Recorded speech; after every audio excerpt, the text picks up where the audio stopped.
Before leaving for San Bernardino on Friday, Mr. Obama wrapped up business at the White House. He held a wide-ranging question and answer session with reporters.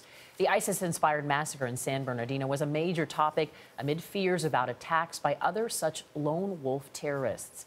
Craig Boswell is in our Washington bureau with more on this. Good morning, Craig. Good morning. In his final scheduled press conference of the year, President Obama said even though he's in the fourth quarter of his presidency, he'll be anything but a lame duck in his final year in office. And in 2016, I'm going to leave it out all on the field. After a year plagued by terrorism, in his final scheduled press conference of 2015, President Obama defended his administration's strategy against ISIS, pledging to defeat the terror group.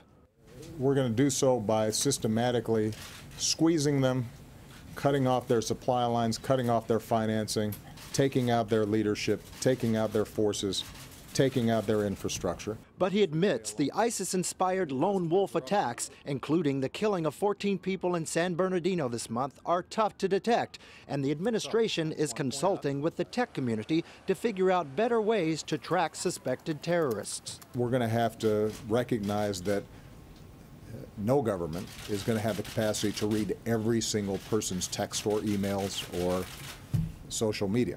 At least 3 times over the last 2 weeks, the president has tried to reassure anxious Americans that intelligence agencies are on the job, but Americans will need to remain vigilant. The president says he is not giving up on shutting down the detainee facility at Guantanamo Bay, something he called a magnet of jihadi recruitment. By early next year, we should have reduced that population below 100.